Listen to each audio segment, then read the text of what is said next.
to another episode of the INDIGICONNECT pod. I am your host, Sav. Today, we are focusing on Indigenous business connections. Let's get it. Nice setup. Thank you so much.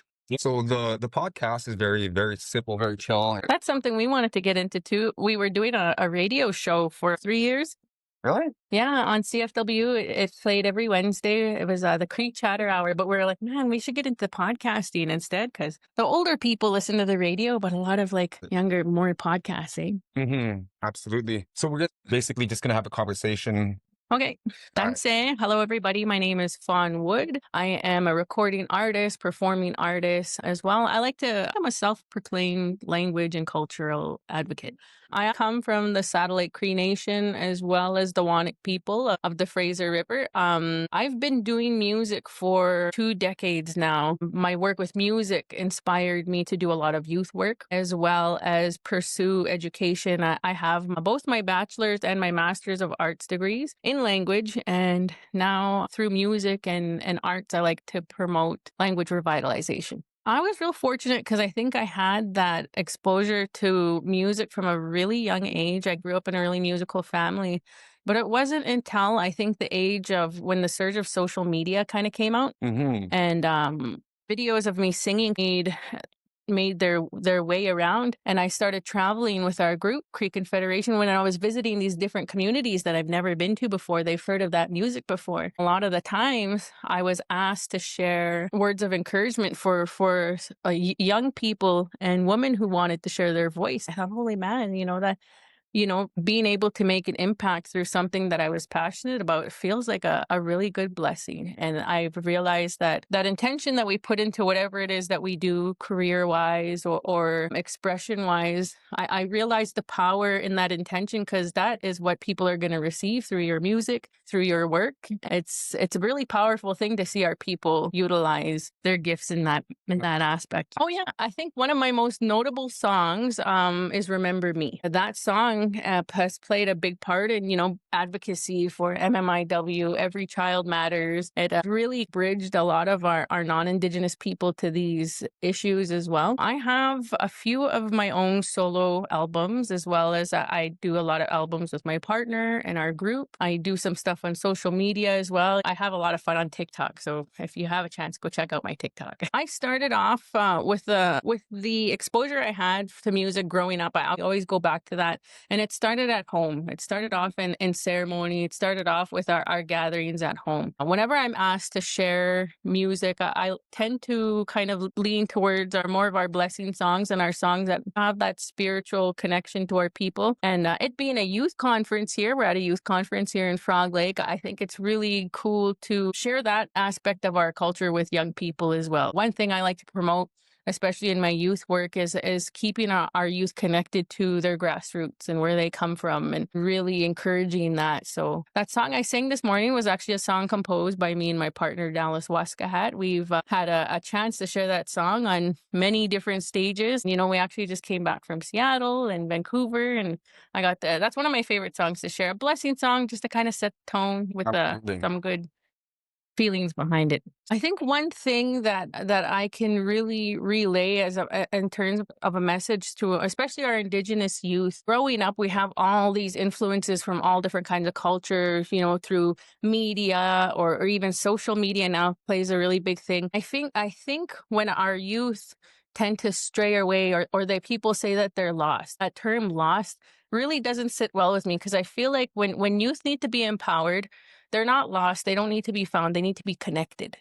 Connecting them through culture and all of that for them to find their strength and whatever it is they're doing, that identity, that connecting them with identity, I think helps immensely when it comes to empowering our youth. That's why I think when our communities are able to come together and host events like this, it really does have a good impact, especially when they keep the cultural aspect in it. Because our youth can, whether they realize it now or not, just being exposed to our culture, it's something that they could lean back on, something that they could turn to when they need that upliftment or that empowerment. Because, our youth, I think it's a really tender age when you're a youth and you're kind of just discovering, what it is that you want to be, what are your aspirations and all of that. And sometimes there's so much happening in the world. There's a little bit of distraction in there. You know, culture, I think, is something that helps ground us. I think that's really important for our youth to stay connected to.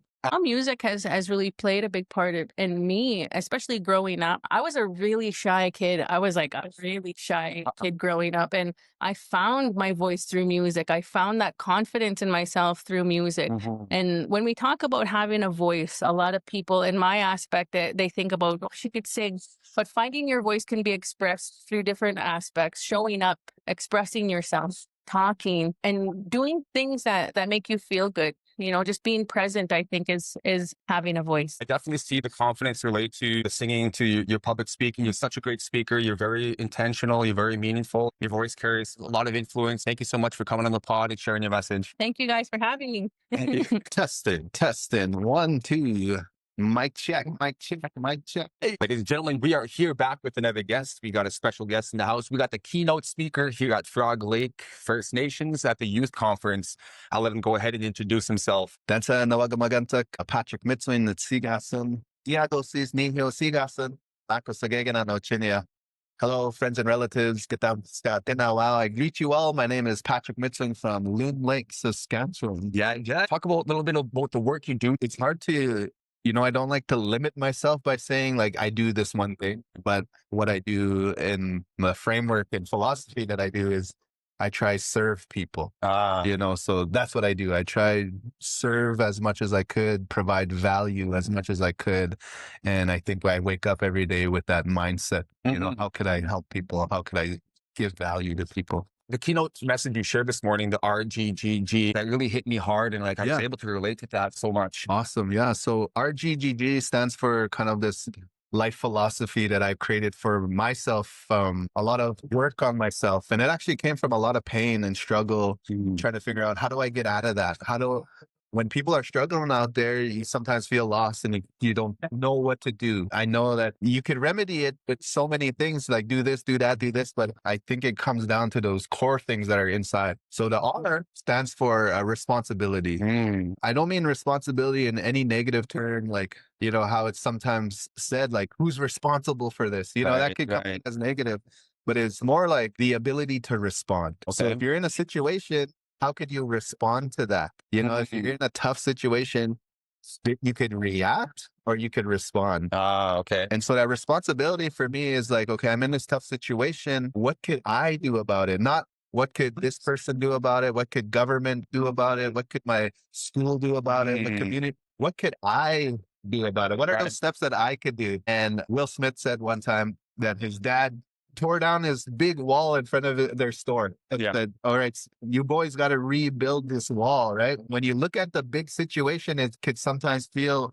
overwhelming. Like, oh man, I can't do this big wall. And you think like, that's such a big thing to do. I can't do it. But if you break it down, your responsibility is I could lay this one brick down, just this one brick down as good as I could, as perfect as I could. And if tomorrow I do the exact same thing, and then again the next day, eventually what happens in like a month, 3 months, 4 months, you're going to have a wall, right? You're going to have that thing that you wanted to be accomplished. And that comes from responsibility. And I take accountability for myself a lot about my success and my failures. That's a big thing about responsibility is you have to look in the mirror and be like, what is my fault in this? If your relationship broke apart, what is my fault in this? If your business didn't work out, what did I do wrong? You know what I mean? So I really look at responsibility that way.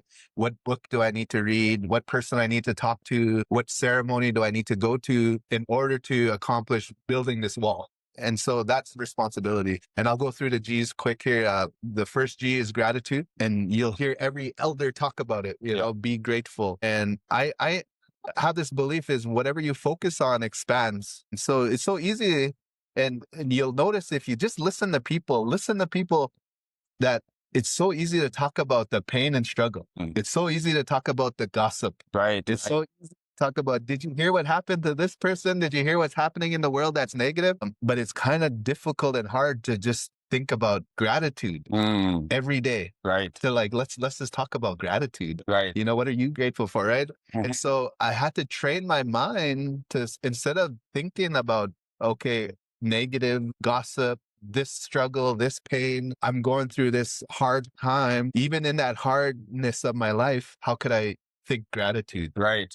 And there's always something, you know, you have somewhere to sleep tonight. Right. You have something to eat today. Maybe a friend reached out and called you and you're like, man, that person, that friend did not need to call me. Yeah. They did not need to give me their time, but they picked up their phone and they called me. And I'm so grateful you gave me one of the most precious thing that we have is time. Right. You gave me your time. You know what I mean? Or someone would come to my house and bring me a coffee at Tim Hortons. And I'd be like, I didn't have to get out of my house. I didn't have to go in my car. I didn't have to drive. I didn't have to go in the drive-through. Someone did that for me. I'm grateful. Wow. That's their time, their effort, all of that. And so I started writing this down. And guess what happened when I have these gratitude journals? I started to train my brain to naturally start looking for things that make me grateful. Nice. All the time. Now my brain is trained that way. Wired. It was wired that way, where it's just programmed, where I'm so grateful for so many things. And I could stop myself and be like, man, this is amazing. Right. I'm so grateful for this. And these are regular things that some people might just pass by. They not even think about. And so my mind thinks like that, the gratitude. And I realized that these good things are happening in my life. More of it comes. And maybe it was always there, but it's just now I'm more aware of it, right? Right. It was always there possibly, but now I'm more aware and these good things keep coming. So that's gratitude. Next thing is growth. And growth means like whatever it is you're trying to do, you could acquire that knowledge or you could acquire someone who has that knowledge. So that growth is what I teach people is if you want to be more healthy, then study health. If you want to make more money, study money. If you want to be a better leader, study leadership. And you know what? If you pick up 5 books on a topic and you read them all and you take notes, you're going to know more than 95% of the world about that topic. And so the more you grow, and I realized when you get better, everything gets better. When you change, everything changes. And so I got addicted to getting knowledge. Like it's something I do. You guys, you'd probably hate driving with me if you love music, because we're not listening to music on my drive. We're listening to an audiobook. Yeah. We're listening to a podcast. My vehicle is a university. I'm always learning, you know, like, you're not watching Netflix and Prime Video with me, you know, we're watching a program. We're going to try to learn something. And those are my habits of growth. And I'm always constantly learning. In my backpack, I have about 5 books. I read about 3 to 5 books a month about whatever it is I'm trying to learn. I'm trying to be a better business person, a better father, a better husband, a better friend. And I'm always trying to grow. And the best thing I could do for you, if you're around my circle of love and I take care of you, the best thing I could do for you is work on myself. Right. Because the next time you see me, I'm going to be a better version of myself so I could be a better person for you. You know what I mean? Absolutely. So growth is part of my framework. And the last part is when you figured out life a little bit, you took responsibility, right? And you figured out how to get through the hard times to take responsibility. And you have this gratitude about you and you're teaching people how to think differently, how to be more grateful, how to have it more in your life, and you're growing. I feel like you have the responsibility now to give to people who are struggling with that. Like, how can you help them out now, you know? Yeah. And so the last G is giving. So I give value. You know, when I talked about, you know, what do I do? That's what I do is I try figure out how do I solve people's problems? How do I give value in the world? How could I be that person that is a blessing in your life in some fashion or way? And so me and my wife, we live with that framework, that philosophy of how can we give? How can we give back? And I feel like that's what a chief had back in the day. A chief would have all these blessings, but he would think about his people. And he would give to all his people, and then he'd maybe be the last one to eat. Right. And not because, like he just wanted to take care of his people. He wanted to and that's what made him a good leader. That's what made him a good chief that people want to follow because of his selflessness. And I think when you get to a point in your life where you get a little bit of success and you're doing good things, then you could definitely help a lot of people out. And then the byproduct of that is more blessings come your way. Yes. There's so many people. Jim Rohn, one of my mentors, says, success is not something you chase. Success is something you attract by the person you become. And so when you're becoming more and you're growing, you naturally attract people who want to be around you. You naturally attract people who want to work with you. And then now you never have to worry about food. You never have to worry about money. You never have to worry about having good people around you because you literally attract that by the person you become. And that framework helped me and a lot of young men that I mentor become good people that they attracted in their life. I always looked at Jim Rohn, Tony Robbins, and all these leaders. I literally just feel like I have an Indigenous Jim Rohn right here with me. But like, we're our own Indigenous leaders when it comes to this kind of stuff. It took us to look up to other people like Jim Rohn and Tony Robbins, but we need to be that Jim Rohn, that Tony Robbins, that Patrick Mitsuing, that Fab Walking Bear to influence others, personal and professional development, influence growth, holistically growth. How did you start that entrepreneurship journey? So I have a company called Powwow Times, and that came a lot from, I was looking at the world, and I felt like there's these forks in the road, and you could go out in the world and you could do what the westernized philosophy came and taught you. You could go get an office job and you could work in society. And I felt like that road took me away from everything I wanted to be, which was Indigenous. Yeah. I wanted to be culture. I wanted to wake up and braid my hair. I wanted to learn my language. I wanted to dance powwow. I wanted to sing powwow. I wanted to go to ceremony. And that's all I wanted to do. I didn't want to do anything else but be Indigenous. But a lot of times you can't find a way to support yourself to be that. And so you have to go to university and learn math, learn science, learn all the stuff that might not come from an Indigenous worldview. And it might take you away from actually being Indigenous. And so I was like, how could I figure out a way where I could just be Indigenous every day? Right. And that all I do is I work with youth and we be Indigenous. I work with community and we be Indigenous. And so the idea came out, I was actually learning how to make money online. I was learning about how, if you blog every day, you're going to get a lot of traffic to your blog and you can monetize that blog. This was before YouTube, right? And so then Facebook was starting to come out, and Instagram came out way later. But then YouTube was kind of the same thing. If you make videos every day, you can monetize that traffic. You can monetize that audience. So it just came to me. I was making videos online about how to make money. Hey, this is how you make money on YouTube. You do this. Here's how you make money. And I'd be blogging every day. Here's how you make money blogging every day. And then one time my powwow was coming up in Loon Lake. Yeah. I was like, let me take my knowledge of what I was learning about online marketing, blogging, about YouTube. Let me make a video about our powwow. So I was like, I don't want people to post it on my personal Patrick Mitsuing Facebook page. Yeah. Let me try something else. And I thought about, okay, LA Times, New York Times, Powwow Times. And then I created the page and I put that video out and it went viral. I was like, what? It's like, this is getting more play than my videos about how to make money online. Yeah. It's like, what if I just did this? What if I just post about videos about powwow and traveling and culture and language? So I seen there was already a person doing it with powwows.com, and I was like, it works. He's showing me it works, and there's no competition. There's no one else doing it.